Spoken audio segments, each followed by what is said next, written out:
복도 주변에는 여러 개의 문이 있었지만 모두 잠겨 있었다. 앨리스는 이리저리 돌아다니며 모든 문을 열어보려 했지만 열리는 문은 없었다. 앨리스는 어떻게 하면 다시 나갈 수 있을까 걱정하며 힘없이 복도 가운데로 돌아왔다. 문득 앨리스는 다리가 셋 달린 탁자에 다다랐다. 탁자는 유리로 만들어져 있었고 그 위에 아주 작은 황금 열쇠가 있었다. 처음에 앨리스는 이 열쇠로 여기 있는 문을 열 수 있겠다고 생각했지만 자물쇠가 너무 크거나 열쇠가 너무 작았다. 이 열쇠로는 어떤 문도 열 가능성은 없었다. 앨리스는 다시 한번 찬찬히 주위를 살펴보다 처음에는 발견하지 못했던 커튼을 발견했다. 그 커튼 뒤에는 높이가 고작 15인치 밖에 되지 않는 아주 작은 문이 있었다. 혹시나 하는 마음에 작은 황금 열쇠를 넣어 보았더니 기쁘게도 딱 맞았다. 앨리스는 문을 열고 안을 보았다. 그 문은 작은 통로로 이어져 있었는데 쥐구멍보다 그리 크지 않은 정도였다. 앨리스는 무릎을 꿇고 통로 안을 들여다보았는데 통로는 난생 처음 보는 아름다운 정원으로 이어지고 있었다. 앨리스가 얼마나 어두운 복도에서 나가 꽃들이 활짝 핀 정원을 거닐고 싶어 했는지, 하지만 그 문에는 머리도 집어넣을 수 없었다. 불쌍한 앨리스는 내 머리가 지나간다고 해도 어깨는 도저히 못 넣겠는걸? 어깨가 없으면 머리가 무슨 소용이야. 내가 만원경처럼 접힐 수 있으면 좋겠네. 처음에 어떻게 접는지만 알면 할 수 있을 것도 같은데 하고 생각했다. 너무나 많은 말도 안 되는 일들이 일어나고 있는 바람에 앨리스는 점차 불가능한 것이란 거의 없다고 생각하기 시작했다.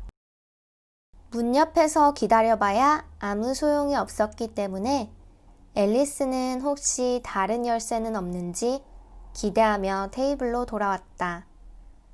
아니면 적어도 사람 몸을 만원경처럼 접을 방법이 적힌 책이라던가.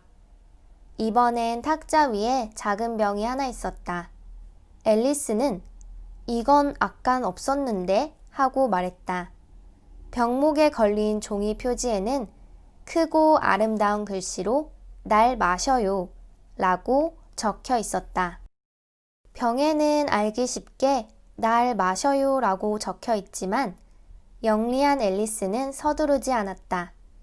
아니, 먼저 좀 살펴보고 하고 앨리스는 말했다. 어딘가에 독이라고 적혀 있는 건 아닌지 봐야지. 앨리스는 어린아이가 불에 데였다거나 짐승에게 잡아먹혔다거나 아니면 다른 좋지 않은 일을 당하는 이야기 몇 개를 읽은 적이 있었다.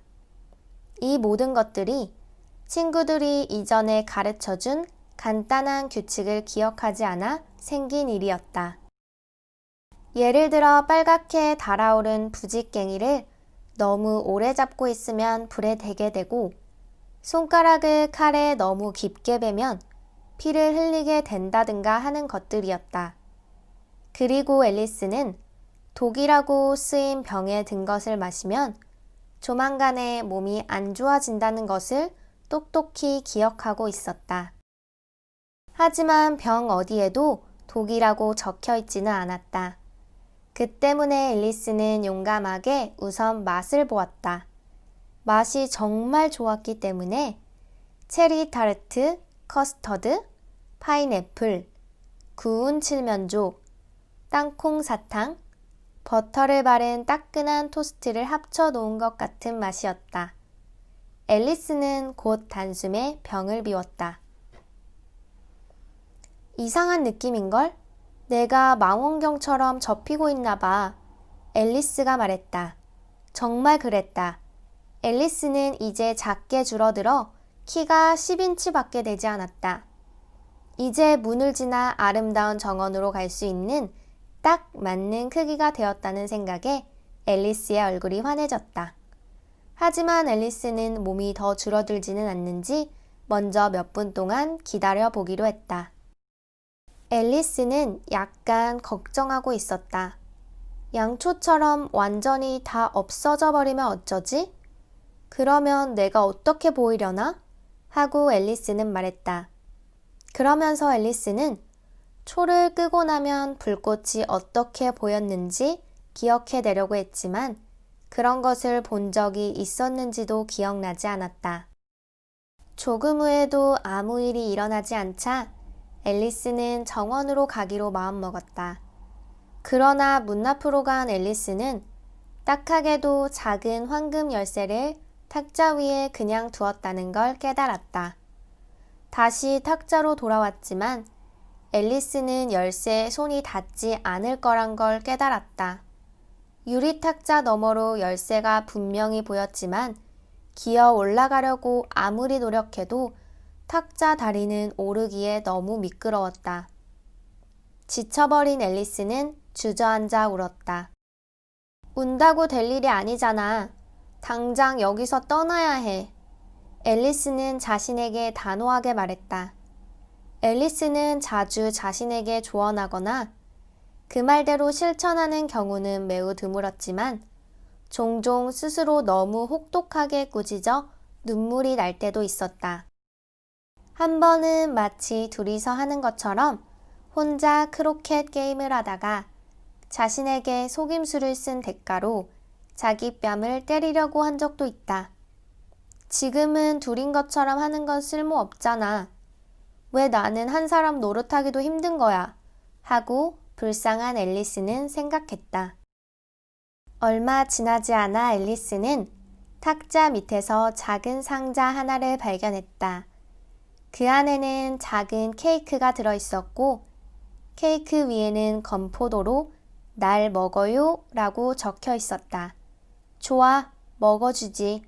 만약 이걸 먹고 내가 커지면 탁자 위에 놓아둔 열쇠를 가지면 되고 더 작아져 버린다면 문틈으로 나갈 수 있을 거야. 어느 쪽이든 정원으로 갈 수 있겠지. 어느 쪽이든 상관없어. 앨리스는 케이크 한 조각을 베어 먹고 걱정스레 중얼거렸다. 어느 쪽일까? 어느 쪽일까? 그러면서 앨리스는 자기 머리에 손을 대고 키가 커지는지 아니면 작아지는지 느끼려 했는데 놀랍게도 키는 그대로였다. 케이크를 먹는다고 키가 커지지 않는 것이야 당연한 일이지만 앨리스는 말도 안 되는 일이 벌어질 거라는 것 말고는 일반적인 따분하고 심심한 일은 아무것도 기대하지 않고 있었으니까. 그래서 앨리스는 재빨리 케이크를 다 먹어버렸다.